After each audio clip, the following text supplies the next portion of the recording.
Bueno, pues la persona que invitamos para este seminario es el doctor Hiram Almirudis, amigo de muchos años. Él es escritor de una gran variedad de literatura enriquecida en la palabra de Dios. Ha escrito una innumerable cantidad de sermones que están en sus homilías. 18, ¿cuántos son? 26, 23 libros de sermones de diferentes homilías, todas predicadas por él, por supuesto. Así usted lo ve joven, pero ese hombre tiene un año menos de 80 años. ¿Y cuántos años de ministerio, Hiram? ¿60 y qué? ¿63? 63 años de ministerio. Es un amigo, no necesita más presentación, se va a presentar solo. Esté atento, Dios quiere hablar a su vida y a mi vida. Hiram, por favor.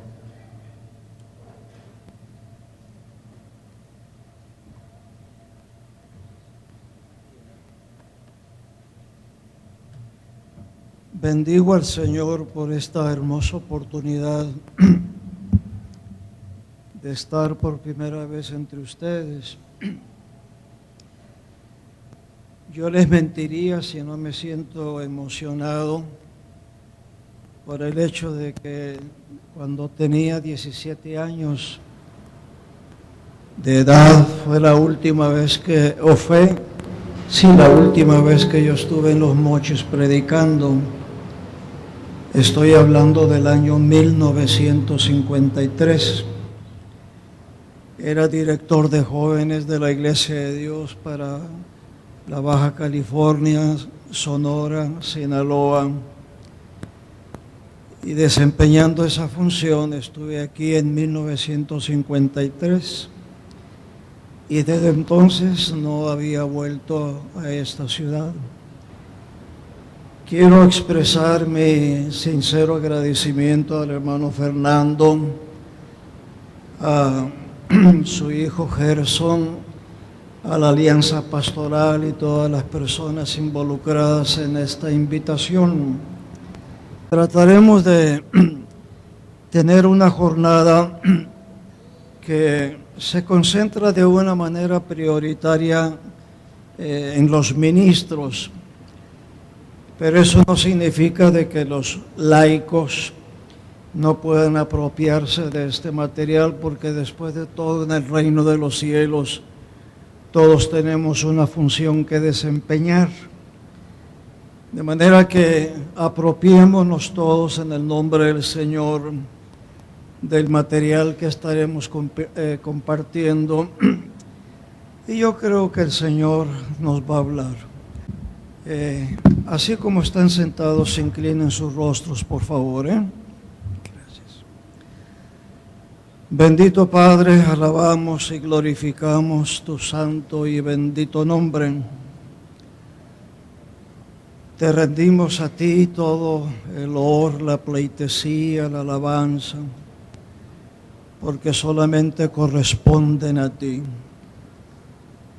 Te damos gracias, Señor, porque tú has hecho los arreglos pertinentes a fin de que tengamos esta jornada de estudios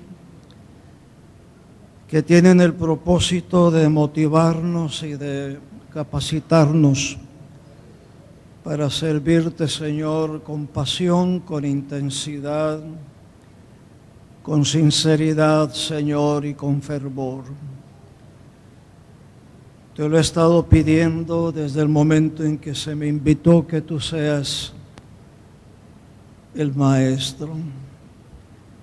Señor, me margino de este púlpito y te ruego, te suplico que tú lo tomes.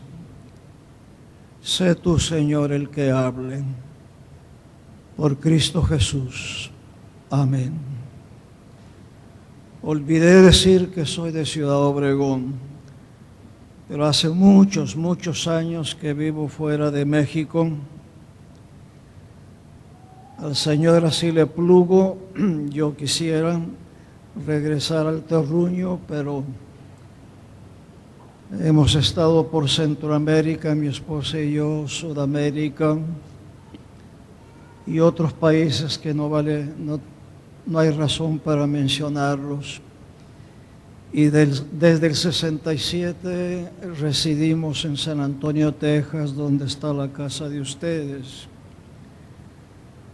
Y en varias ocasiones le he dicho a mi esposa, ya llevamos 57 años de casados sirviendo al Señor, de la misma iglesia de donde era la hermana Chacha. Okay.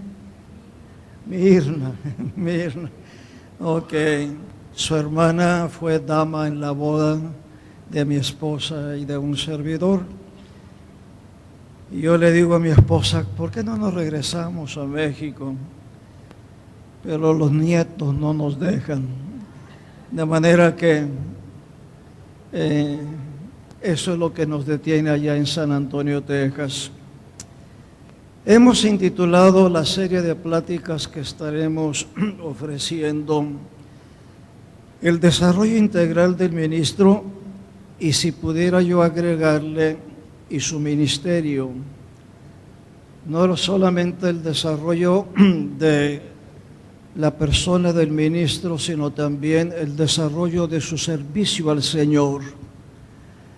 En otras palabras, cómo mejorar uno como persona, como cristiano y como ministro, como siervo del Señor, independientemente de cuál sea la tarea que el Señor nos ha asignado. Pero no solamente un desarrollo ministerial, sino en primer lugar un desarrollo como persona, como gente, como humano. Luego como cristiano, y en tercer lugar como siervo del Señor. De manera que nos interesan dos puntos: el crecimiento de uno como persona, como ser humano, como cristiano, como siervo del Señor, y también nos interesa el desarrollo, el cultivo y la excelencia en nuestro servicio al Señor. Porque nosotros no podemos vivir como nosotros querramos, diciendo después de todo es mi vida, así soy yo, tengo el mismo temperamento de mi padre, de mi madre, yo no puedo cambiar, y las cosas yo las hago según mi criterio, según mi gusto. Estoy acostumbrado a hacer las cosas así, por lo tanto las seguiré haciendo hasta que el Señor me llame. No, porque ambas áreas requieren, de acuerdo a la lógica y de acuerdo a la palabra del Señor, en ambos campos, en uno como persona y en su servicio al Señor, uno tiene el imperativo de parte de Dios por medio de su palabra de que haya un crecimiento constante, que no sea intermitente, sino que sea constante ese desarrollo, ese crecimiento. Yo les confieso que no todas las noches, pero sí, ya cuando se ha acostado mi esposa, me retiro yo a mi estudio, mi oficina, e intento hacer un autoexamen de cómo fue mi día y en qué áreas yo fallé, en qué áreas posiblemente fui impaciente y no cumplí debidamente con mi deber como ser humano, como esposo, como padre, como abuelo y como ministro del Señor. E intento hacer una especie de autoexamen pidiéndole al Señor: Señor, no permitas que mañana yo vaya a cometer las mismas impertinencias y errores que cometí este día. Permíteme, Señor, que hoy yo haya sido mejor que ayer, pero inferior de lo que seré el día de mañana. ¿Por qué? Porque existe esa necesidad imperiosa de la vida y que nos comunica la palabra del Señor de ir en un constante ascenso, pero un ascenso de mejoría. La senda de los justos es como la luz de la aurora que va en aumento hasta que el día es perfecto. La palabra del Señor nos enseña en que Dios nos llama de lo malo a lo bueno, de lo bueno a lo mejor, de lo mejor a lo excelente y de lo excelente a lo óptimo. Y eso no es reversible. Nadie de nosotros se puede dar el lujo de descuidar su vida, de ser negligente con ella, porque es el don que Dios nos ha dado. Disculpen la indiscreción, pero lo primero que yo le digo al Señor en mis oraciones es: Señor, gracias por el don de la vida. Gracias, Señor, por la vida que tú me has concedido. Y ya a la altura mía, encontrándome en el ocaso de mi vida, yo le sigo pidiendo al Señor: Señor, dame más años. Y dámelos, Señor, con una mente lúcida y con fuerza física y espiritual para poder seguir, para que se prolongue, para que se extienda mi servicio, el servicio al cual tú me has llamado. ¿Por qué? Porque después de la salvación, el don de la vida, nuestra devoción activa, nuestro servicio al Señor, pues es lo más grande que existe. Ustedes eliminan del panorama de la vida nuestro servicio a Dios, la salvación. Si nosotros eliminamos el factor Dios, el elemento Dios de nuestra vida, diría yo que no tiene sentido. El sentido se acrecienta en proporción a la relación que tengamos con el Señor.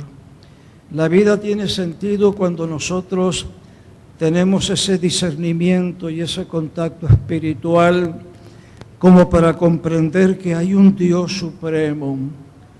Y qué bueno que nosotros, hermanos, los creyentes, qué bueno sería que nosotros cultivásemos más nuestra área cognoscitiva, que es la mente, y no solamente los sentimientos y las emociones, porque nosotros los pentecostales tenemos esa tendencia de darle prioridad a las emociones, a los sentimientos, perdonen que lo diga, el entretenimiento, aquello que divierte, aquello que produce cierta algarabía, pero descuidamos el área cognoscitiva, el área intelectual.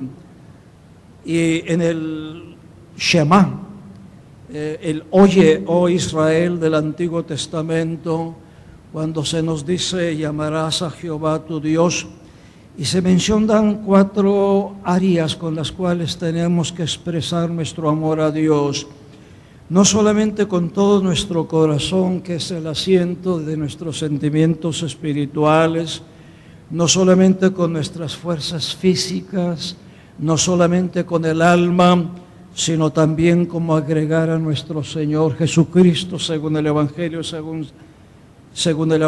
de Lucas, con nuestra mente. Nosotros no podemos servir a Dios únicamente con nuestros afectos, con nuestros sentimientos. Nos hacemos apasionados y fanáticos y religiosos, pero cuando nosotros agregamos el ingrediente de la mente y nos ponemos a pensar en los grandes misterios de la vida, del universo, cuando nos ponemos a pensar en la excelsitud de Dios a quien nosotros servimos, lo que es el plan de redención, lo que es el contenido de la Biblia. La Biblia contiene lo que yo llamo la autorrevelación de Dios. Dios ingirió en el devenir histórico, irrumpió en la historia de la humanidad, hizo acto de presencia, no porque el hombre se lo haya solicitado, sino por la soberanía absoluta de Dios, una soberanía que es incuestionable, una soberanía por la cual Dios no tiene que dar explicaciones, pero Dios ha irrumpido en el devenir histórico y todo lo que es esa irrupción de Dios en el devenir histórico se encuentra registrado en este sagrado volumen. Aquí encontramos nosotros el contenido de la autorrevelación de Dios, de quién es Dios y el plan de redención sobre todas las cosas que Él se propuso llevar a cabo a través de la muerte vicaria de su Hijo nuestro Señor Jesucristo. Muy bien, hablando entonces de desarrollo, en sus notas ustedes tienen ese adjetivo integral. Es un desarrollo pero no mediocre, no ocasional, no circunstancial, no caprichoso, sino el desarrollo de cada uno de nosotros, repito, hermanos, como persona, como gente, porque no podemos ser cristianos si no somos gente primero. Hermanos, hay veces en que nosotros actuamos de una manera inferior al reino animal, porque los animales por lo menos respetan sus instintos, se guían por sus instintos, y muchas veces nosotros los seres humanos no solamente no respetamos nuestro intelecto, nuestra área cognitiva, sino que incluso menospreciamos nuestros instintos naturales con los cuales Dios nos dotó. De manera que hay un imperativo que la vida nos exige, que Dios también nos exige, de que nuestra vida sea un constante, lo que yo llamo nuestra peregrinación en esta vida, que haya un constante crecimiento en todas las áreas, en el área espiritual, en el área emocional, en el área incluso física, y también, por supuesto, en nuestra área intelectual. Hermanos queridos, existe y no, esto lo que tienen ustedes en sus manos es un bosquejo nada más de las pláticas que un servidor se ha propuesto traerles a ustedes. Muchas veces nosotros pues vivimos a como salga. No le ponemos el interés debido a la vida, no solamente a la vida, sino a la vida cristiana y a nuestra relación con Dios. Y pensamos que eso es circunstancial, ocasional, cuando sienta yo el gusto, el deseo, cuando tenga ganas, sin comprender todo lo que involucra el ser gente, el ser humano, el ser cristiano y el ser un siervo del Señor. Permítame hacer un paréntesis. Si nosotros tomáramos los personajes bíblicos, para mí, fuera de nuestro Señor Jesucristo, el más grande de todos, el apóstol Pablo, para el cual yo tengo una brutal admiración, y perdonen la indiscreción, un servidor ha cruzado por varias instituciones académicas estudiando teología, y he intentado especializarme en el pensamiento paulino. ¿Por qué? Porque cuando uno lee las cartas del apóstol Pablo y le sigue en sus viajes, uno encuentra que el apóstol Pablo era una persona sencillamente extraordinaria. Pero eso se debió a el concepto que él tenía de la vida, el concepto que él tenía del Evangelio, la opinión que él tenía de la autorrevelación de Dios al mundo, y toda esa responsabilidad que él fue acumulando por causa de las injerencias de Dios en su vida, las intervenciones providentes de Dios en su vida. Hay veces que nosotros vivimos pensando que estamos marginados de Dios, desconectados de Dios. Los ministros sí deben consagrarse al Señor, pero nosotros los laicos, hermanos, permítanme decirles que esa dicotomía entre ministro y laico no existe en la Biblia. Todos somos siervos del Señor. Y precisamente uno de los grandes beneficios de la Reforma Protestante es el sacerdocio de todos los creyentes. Un servidor ha escrito un libro sobre los dones del Espíritu Santo, y en ese libro pues intenta un servidor no solamente explicar cada uno de los dones del Espíritu Santo, charismataniomaticón, o sea, virtudes, excelencias que provienen de la gracia de Dios a través del Espíritu Santo en nuestra vida. Y todo eso, hermanos queridos, que se relata en Romanos 12, 1 Corintios 12, Efesios 4:11, todos esos dones no son únicamente para un grupo aislado, pequeño de la iglesia, sino que todos esos dones espirituales es para que todos los creyentes seamos capacitados. En griego dice, seamos equipados como soldados que somos enviados a la batalla, de tal manera que todos,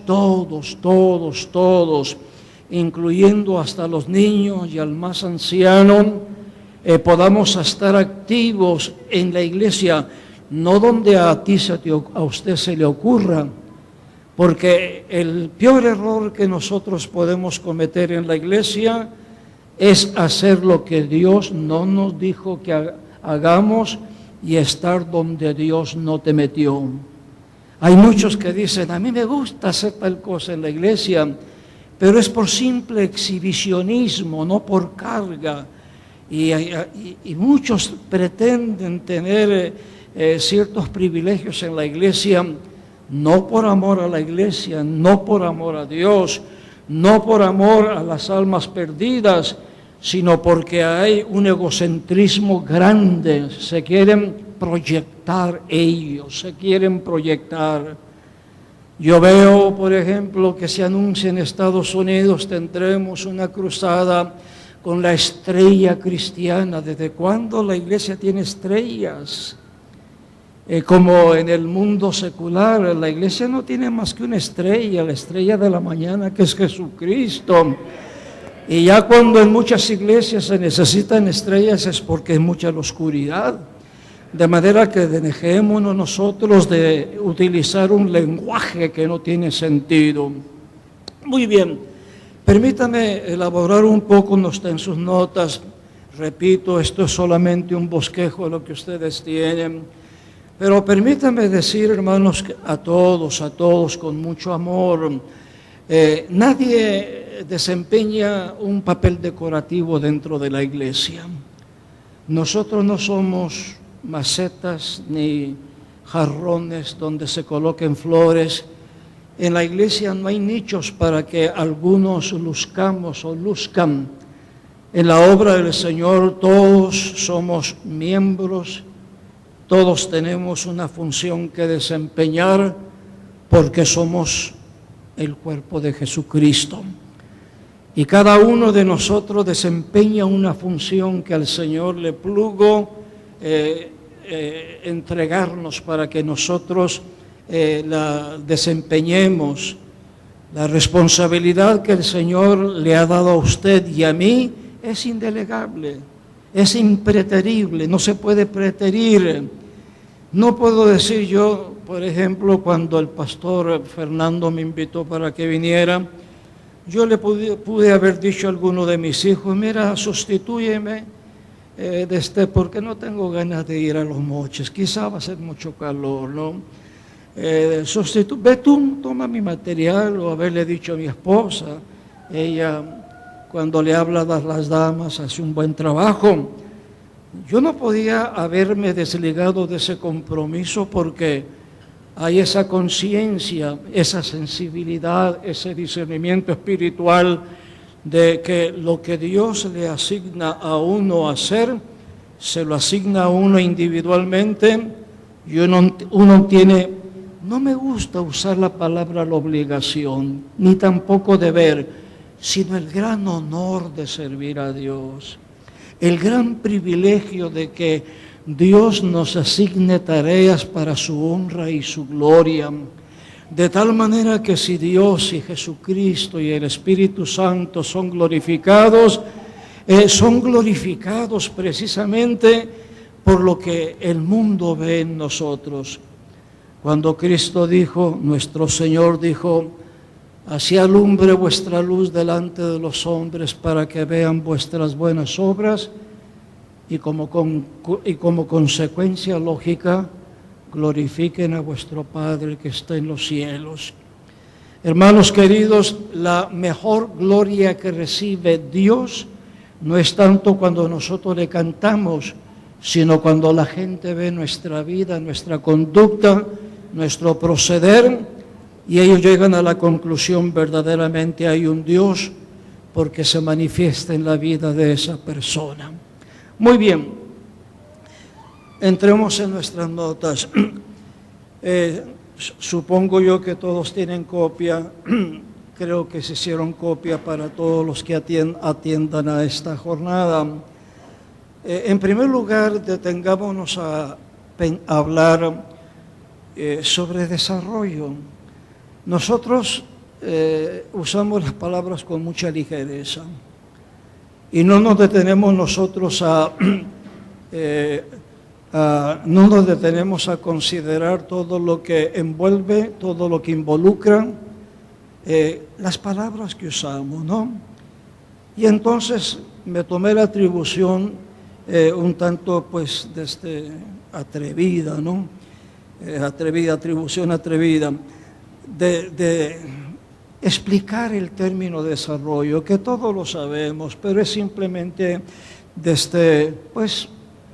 recordar lo que ya sabemos. El diccionario define la palabra desarrollo como acrecentar, como dar incremento, como progresar, como crecer. Y entonces uno puede tomar los términos opuestos, los antónimos, y puede hacer una comparación para reafirmar la fuerza que tiene el término desarrollo. Todos nosotros hemos sido llamados a desarrollarnos constantemente, a acrecentar en todo aquello que sea bueno, que sea saludable, que sea bíblico, que sea de edificación, que sea de bendición. Tenemos ese imperativo nosotros de crecer. Pónganme atención, hermanos. Aquellos que están tomando nota, sí, pero los que se están limpiando las uñas, no. Véanme por favor. Muy bien, pongan mucha atención. Cuando se habla del desarrollo integral, completo, total, de cada cristiano, del que sirve al Señor, estamos hablando de acrecentar, de dar incremento, de darle progreso, de darle crecimiento, de ir aumentando, aunque sea lentamente, porque en la vida cristiana y en el servicio a Dios no hay compases de espera, ni hay estaciones donde uno se detenga y siga siendo el mismo. Si usted humanamente y espiritualmente no avanza, retrocede. La vida cristiana y el servicio a Dios no tiene neutral. Tiene, por supuesto, perdonen, cambios para adelante y uno de reversa. Pero la vida cristiana no tiene neutral. En el momento en que usted se detiene, se deteriora, se oxida. Usted va perdiendo aquellas destrezas que tenía si no las ejercita. Incluso la mente, su relación con Dios, en el momento en que usted empiece a descuidar su relación con Dios, no se quedó en un plano estacionario, no, usted empezó a retroceder. El diablo se le acerca más y le da más oportunidades al diablo. La tentación se hace más atractiva, de tal manera que llega el momento en que comete una falta y dice: ah, caray, caí de golpe. Nadie cae de golpe. Es un proceso, el descuido de la vida espiritual. Muy bien, ahora repito lo que hace un momento estaba diciendo. Cuando nosotros hablamos de desarrollo integral, nos interesa considerar el desarrollo del cristiano, en primer lugar, como gente, hermanos. Porque no se puede ser cristiano si uno no actúa como gente. Y como gente me refiero con aquellos atributos y cualidades que Dios nos concedió, que nos hacen diferentes al reino animal inferior. Muchas veces nosotros mantenemos un temperamento que no adorna al inconverso, mucho menos al creyente. En una ocasión le dije yo a una hermana, hace muchos años, era soltera, esposa de un pastor, allá en Ciudad Obregón, cuando tuvimos una cruzada, y uno de los pastores no asistió, y a mí me preocupó, y fui y vi a la esposa de él, me le acerqué y le dije, hermana, y el hermano, ¿por qué no vino? Y yo preocupado porque no lo vi en el culto, hermana, ¿por qué no vino el hermano? Y ella me contestó, si usted es tan hombre, ¿por qué no se lo pregunta a él? Bueno, con esos truenos, ¿a quién se anima a hablar? Entonces no calificamos ni como gente, porque usted no puede encajar en la sociedad con esa actitud de ninguna manera. Eso significa que no calificamos ni para ser humano ni para gente. Y a veces nosotros, bueno, una vez me dijo un hermano que era muy celoso por las cosas de Dios, eso sucedió en Mexicali. Puedo hablar de eso porque era soltero y ya tengo 57 años de casado, de manera que toda esa gente que estaba ahí ya se murió, ¿no? De manera que lo puedo decir con confianza. Y yo estaba dando la lección de la escuela dominical y se para un hermano cascarrabias. Y él decía, hermano, usted sabe que yo soy muy celoso por las cosas del Señor. Muchos no son celosos, son cascarrabias. Tienen un carácter de la patada. Entonces, y ellos consideran ser así como muy celosos. A todos regañan, a todos exhortan, etcétera, etcétera, etcétera. Se sienten con la libertad de ofender y se le duele a ustedes porque le estoy diciendo la verdad. Y a mí me gusta hablar la verdad, pero cuando le dicen a ellos algo así, se molestan mucho. Y dijo ese hermano, y el Señor es testigo de lo que yo voy a decir.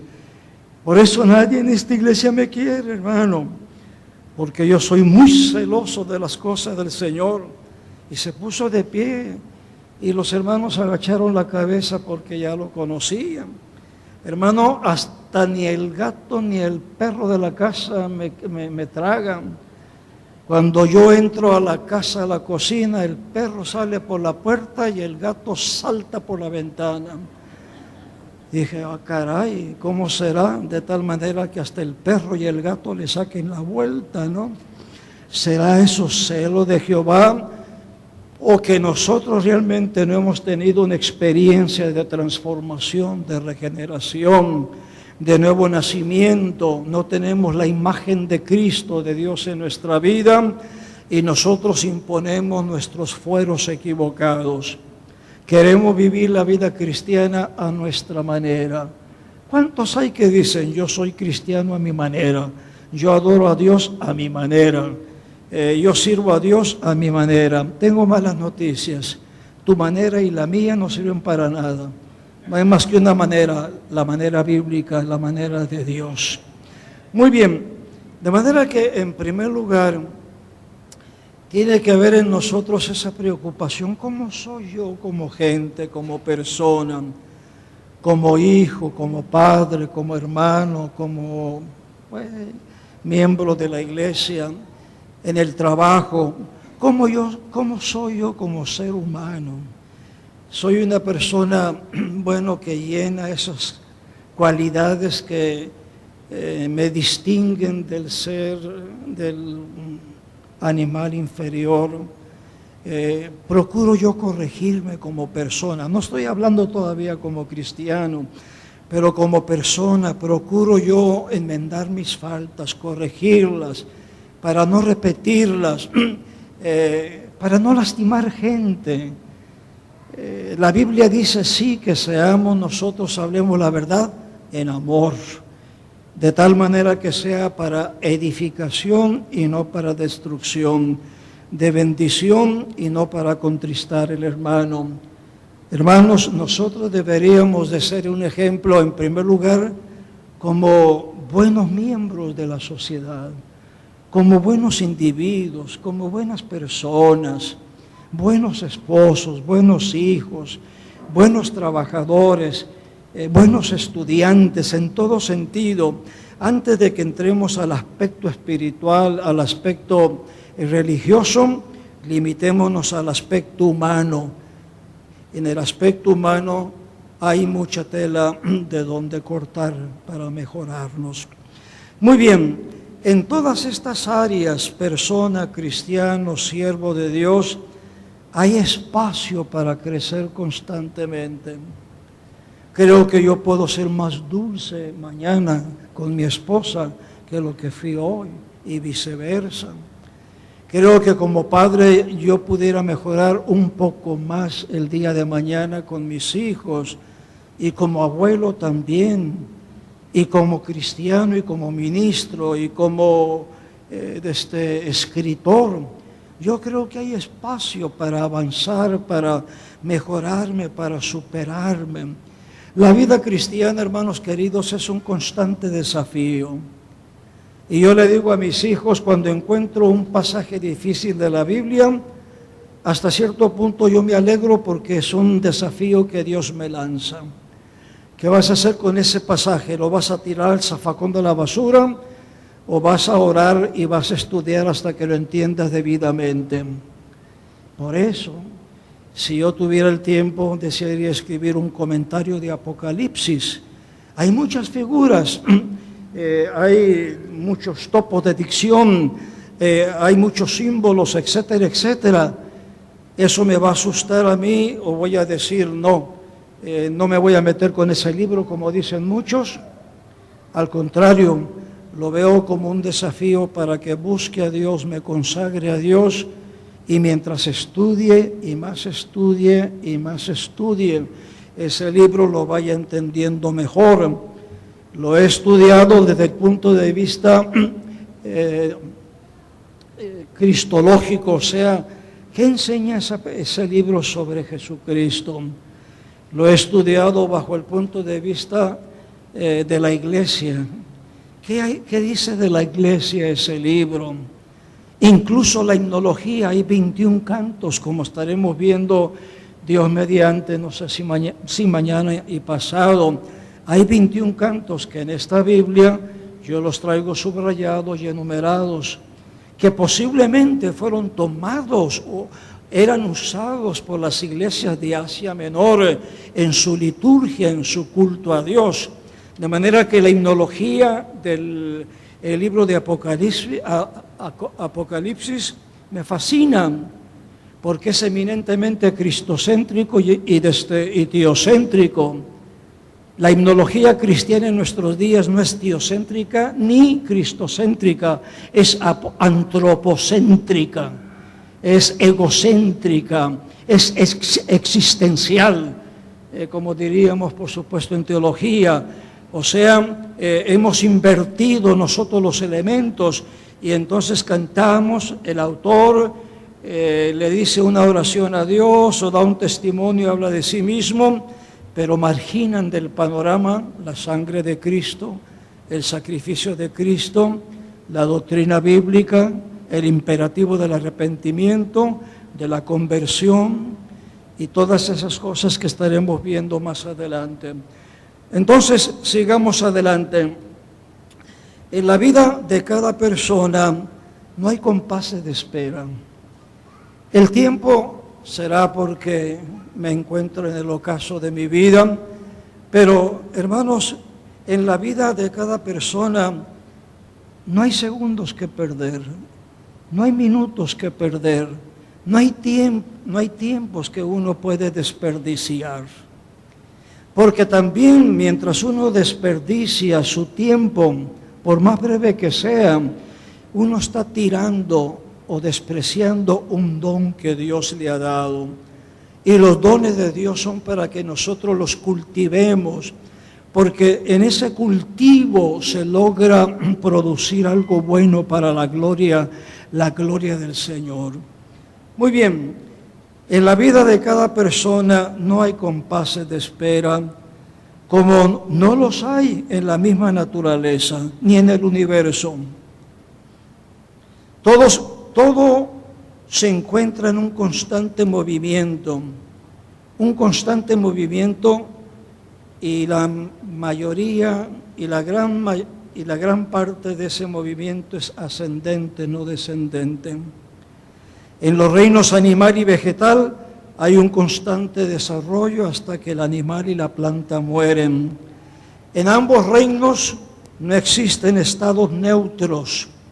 Si no se avanza, se retrocede, pero nunca se detiene en el mismo sitio. Por supuesto, esto aplica también a las personas y en nuestro caso, a aquellos que servimos al Señor.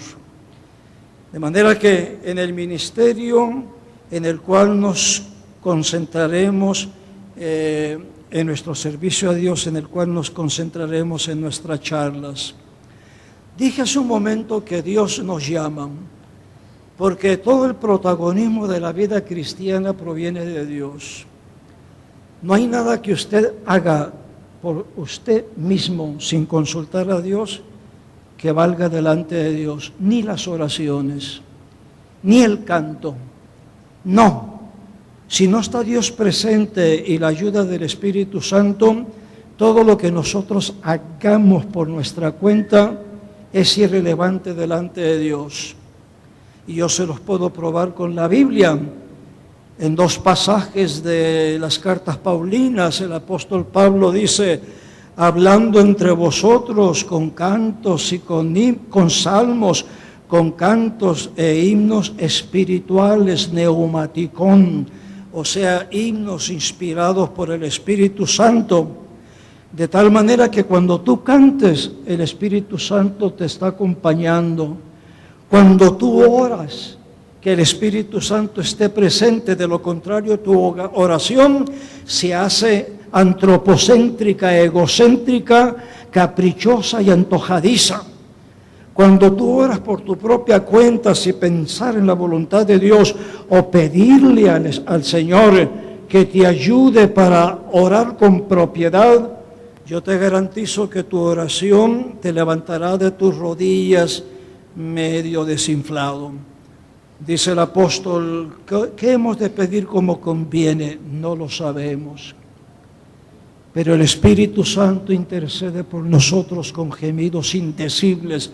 Qué hermoso es, hermanos, esos momentos. Yo escribí en uno de mis libros un capítulo intitulado Una iglesia sin lágrimas, porque la iglesia de mi infancia era una iglesia de lágrimas. La iglesia contemporánea es una iglesia de celebración. Y qué triste es cuando hay celebración sin lágrimas. Algo que tiene que predominar con fuerza en nuestras oraciones es el derramamiento de nuestro ser ante el altar de Dios. Y cuando usted busca a Dios y derrama su alma delante del Señor, vienen esas lágrimas que son tan dulces, hermanos queridos, que son tan dulces, lágrimas, pero uno reconoce su necesidad de Dios y después esas lágrimas se convierten en una acción de gratitud. De manera que cuando oramos necesitamos la presencia, la dirección del Espíritu Santo. Cuando cantamos también, el que compone un himno, el que toca, el vocalista, la congregación, que todo se haga bajo la unción del Espíritu Santo, la presencia del Espíritu Santo. Hermanos queridos, Dios es testigo. Un servidor, me preguntó el pastor Fernando cuántos libros de antologías, que son libros de sermones escritos, son 23, pero en total los libros que un servidor ha escrito son 37. Hermanos queridos, cuando yo enciendo la computadora y me pongo a trabajar, ya sea en lecciones de escuela dominical que escribo para Senda de Vida, Publishers allá en Miami, o estoy preparando conferencias para un viaje, yo tengo que pedirle la ayuda del Señor, porque incluso yo he recibido ataques tan directos de parte del diablo mientras estoy tratando de hacer algo para la gloria de Dios, que si yo se los cuento a ustedes, ustedes van a pensar que yo estoy mintiendo. ¿Por qué? Porque yo no puedo por mi cuenta preparar un estudio, porque fui a la universidad, porque bla, bla, bla, bla, bla, bla. No. O porque leí o consulté, me informé, no. Yo tengo que contar con la asistencia de Dios y la ayuda de Dios y la defensa de Dios. Les voy a contar dos casos. Les voy a contar 3 casos y por favor, hermanos, tómenlos con mucha seriedad.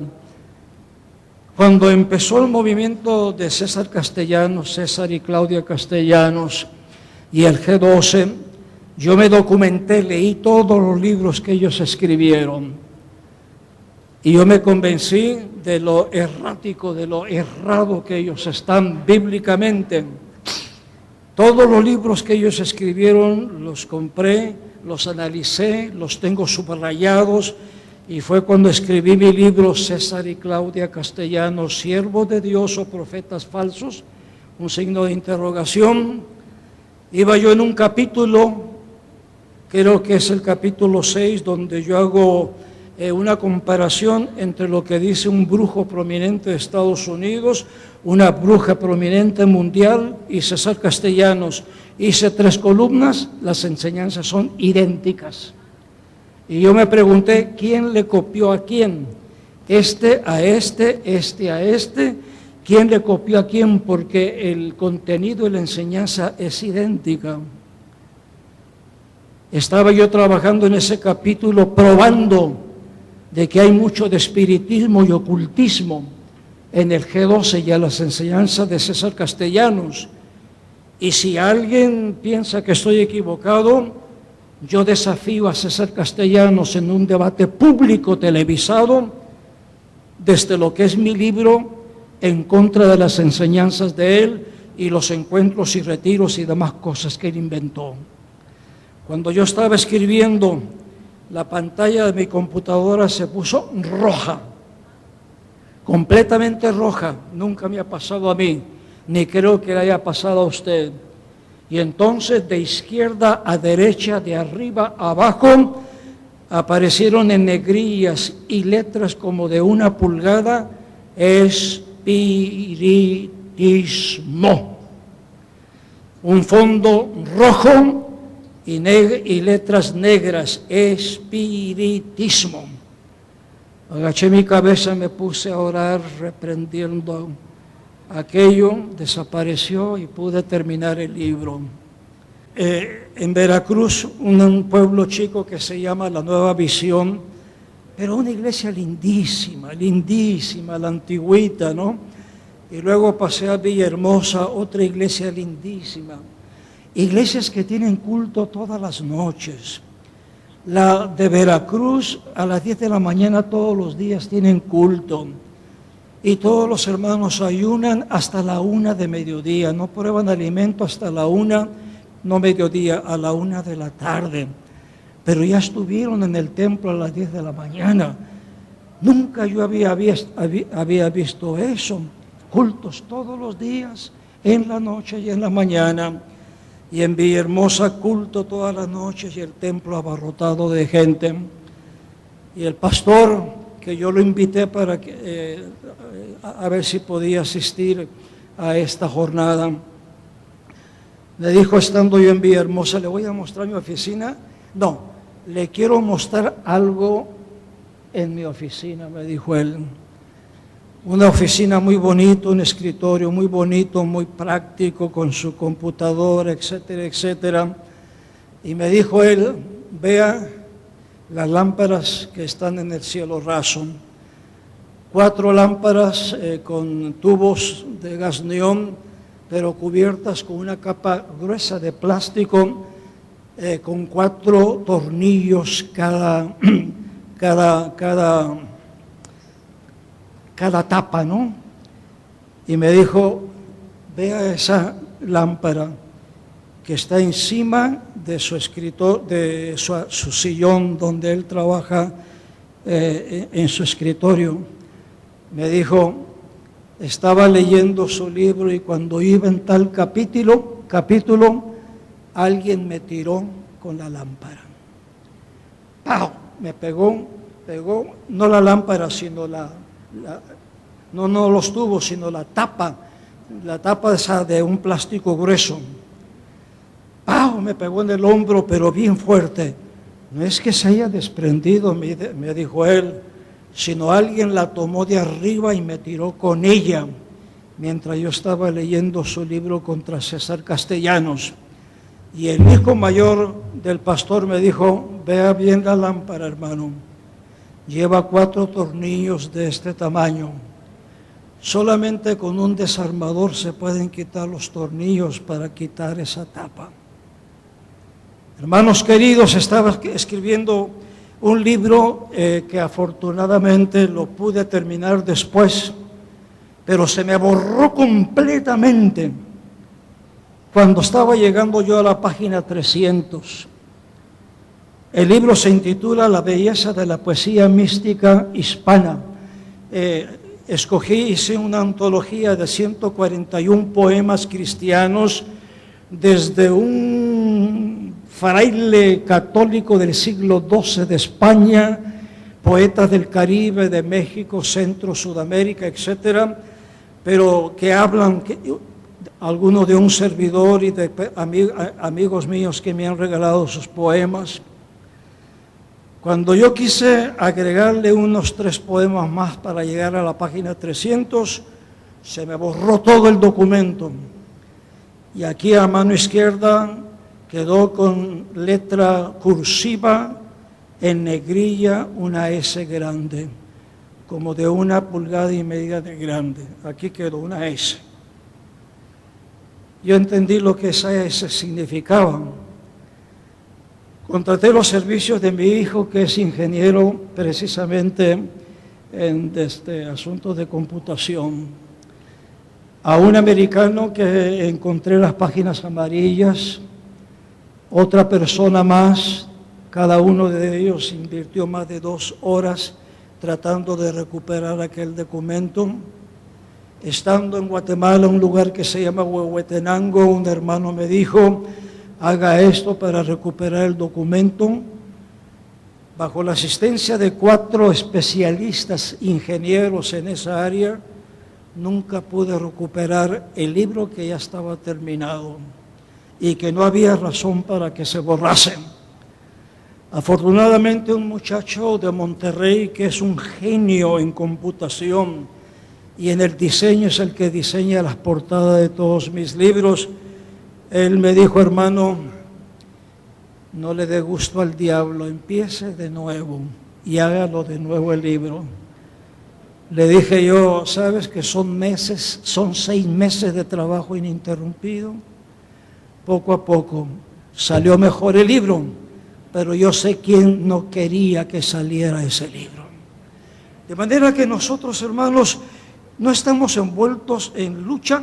Hermanos, y permítanme, cuando el apóstol Pablo, cuando en el Nuevo Testamento se habla de que tenemos lucha, la palabra es palestra, que se usa en griego, y nosotros le llamamos ¿cómo se llama? Al ring del box, una palestra. ¿Por qué? Porque significa una lucha personal, yo contra otra persona. Pablo habla muy poco de guerra, o sea, algo masivo, algo impersonal, en que tú tiras una granada a ver si le pegas a alguien. No, Pablo siempre habla de palestra.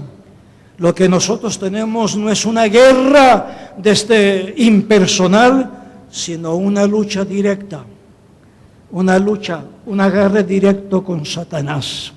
Comprendamos eso, hermanos queridos. De manera que para poder hacer un trabajo excelente se requiere consagración, de parte de nosotros al Señor. Mucha consagración, dedicación.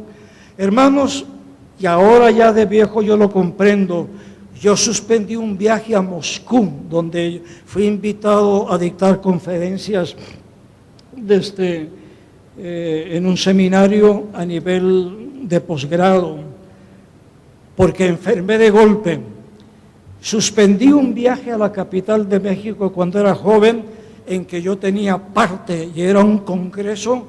¿Tú te acuerdas, Fernando, de ese congreso que se tuvo en la Ciudad de México? Yo no pude ir porque los doctores me dijeron, no, el problema que tiene en su garganta se le va a agravar en la altura de la Ciudad de México. Tuve una invitación para ir a Chile, donde yo he estado varias veces, a dar conferencias a los ministros, y surgió otro problema, y en ese viaje iba a pasar a la Patagonia, cerca de la Antártida, a la iglesia más remota que existe en el continente. Ahí tenía que ir. Tuve un problema, tuve una invitación que no pude ir. No hace mucho, hermanos queridos, el año pasado, tenía que ir a Kansas City, y no me caigo dormido yo de la cama, y le pego a la mesita donde está la lámpara de la luz, y por poco me vacío el ojo derecho. Y entonces fue un golpazo brutal, que me tuvieron que llevar a emergencia, y yo veía un tomate en mi ojo, y el doctor me surció el párpado, qué sé yo qué cosa, y me dijo, mañana se presenta con su doctor, el especialista. Y entonces me dijo, no puede. Bueno, yo no quise ir, aunque él me dijo, si quiere ir con esa cara moratada de boxeador derrotado, es asunto suyo. Lo suspendí, pero yo supe de quién vino ese empujón que no me lo dio mi esposa, fue un empujón del diablo. Y ahora, hermanos, en este viaje he tenido que superar situaciones en que toda la familia nos tuvimos que reunir, pero yo les decía, es el diablo, porque hay algo especial ahí en los moches, para la honra y la gloria de Dios. Muy bien, creo que tengo tiempo para hablar unos minutos más, ¿no? Ahora, permítame decir eso que ya lo dije, creo 2 veces. Cuando Dios nos llama, hermanos queridos, Dios no nos llama a estados estacionarios, sino que nos llama a diferentes áreas donde podemos seguir avanzando. Como el pueblo del Señor en el éxodo de Egipto a la tierra de promisión. Dios nos saca de lo malo, pero no nos deja en la calle. Dios nos saca de lo malo y nos introduce en lo bueno, pero no para que nos retengamos ahí, para que nos quedemos en lo bueno. Bueno, esto es bueno, aquí me voy a quedar. El pueblo de Israel no se quedó allá donde había 12 palmeras y donde el agua se endulzó cuando se le tiró un árbol. No se quedó el pueblo ahí. El pueblo de Israel no se quedó en Horeb porque había habido un milagro y el agua brotó milagrosamente. Ellos pudieron saciar su sed. Ellos siguieron caminando. Llegó un punto en que cayó maná del cielo y codornices aparecieron. No se detuvieron ahí por esa grande bendición. Ellos pudieron haberse detenido después de que cruzaron el Mar Rojo y el Señor derrotó a los egipcios.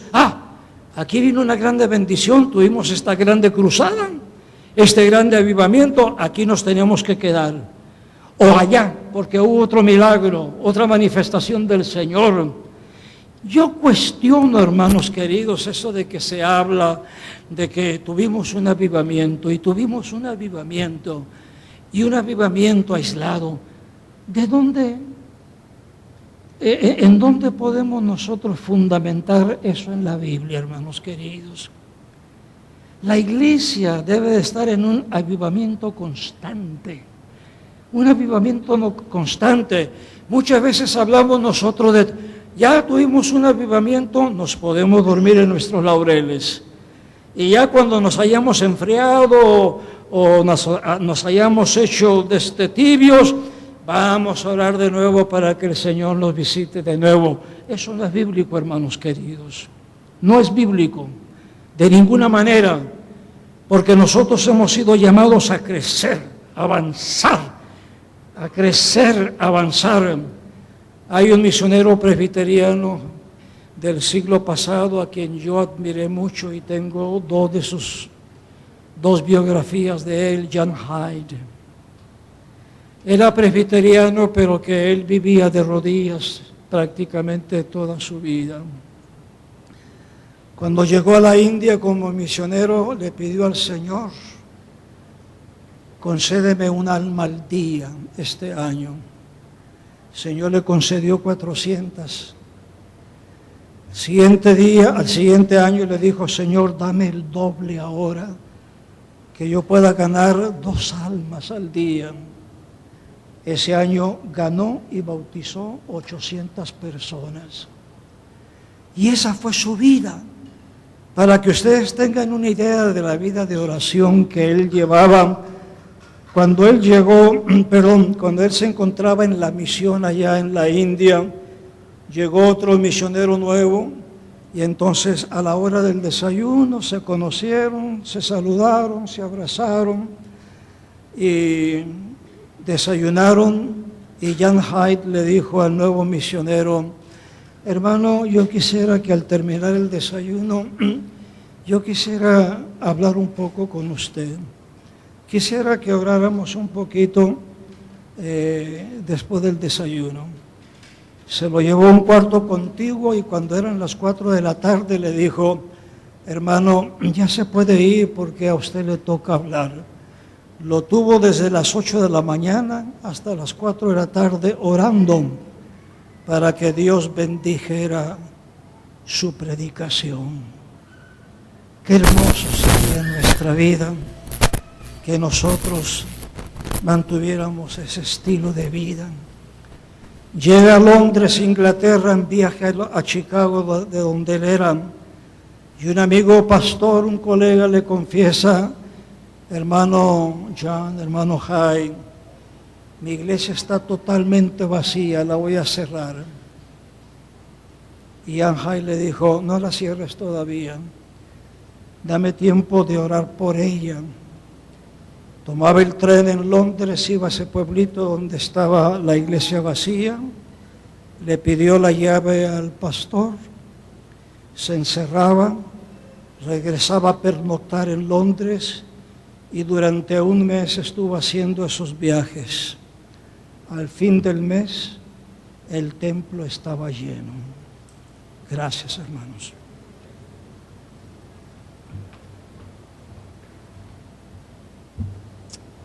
Te adoramos, Señor, te damos gracias, honramos tu nombre. Señor, agradecemos tu bondad, agradecemos tu misericordia.